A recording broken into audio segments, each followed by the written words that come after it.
Hey everybody, Terry Wygal, the Quick House Buyer here with a quick little lesson that will save you time, effort, and more importantly, money.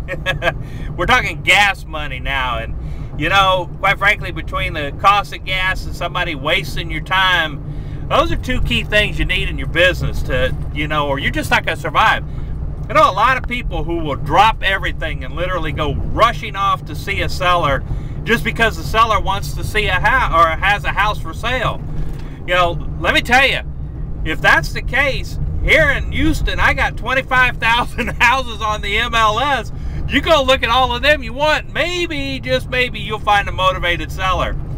But honestly, that's not the way we do business, is it?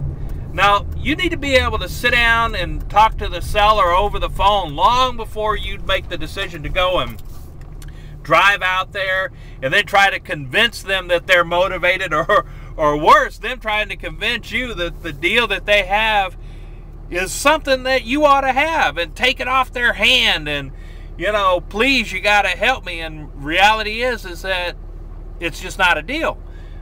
See, the reality of this game is that you're going to talk to a lot of sellers.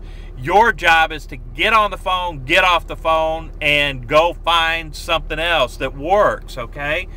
If it doesn't work, get off the phone. And you have to interview them. You have to talk to them. And I always like to sit there and ask them, you know, well, you know, one of the things that we do is we buy houses and we look for sellers who quite frankly have to move quickly or need to sell quickly. Maybe they've got too many repairs that they can't afford to make. Maybe they're facing foreclosure. You know, maybe it's a situation they're being relocated. What situation are you in? And let's see how I can help you. That way you're opening the doors. You're leaving it wide open for them to be able to say, yes, I'm in foreclosure. I inherited a house I don't want. I'm about to lose it. I've got to relocate. I'm going through a divorce, whatever the case may be. And if you leave it open for them, they'll tell you. If they just tell you flat out, well, my doggone real estate agent isn't doing anything, and pure and simple, you know, I've had it listed for 2 weeks and they've only shown it 3 times, you know what? You're probably not dealing with a motivated seller. So I'd offer up to you, learn to talk to the sellers, learn to negotiate with the sellers over the phone to the degree to find out what their motivation is, what kind of repairs are needed. Give you a general idea. That way you can go research, do comps or whatever before you go make a trip all the way out to the house just to find out that they're asking basically what it's worth. And sellers don't understand that if a house is worth $100,000 and it needs $10,000 in repairs, they don't understand that asking $85,000 is a good deal because you could make $5,000. You and I both know that isn't the case.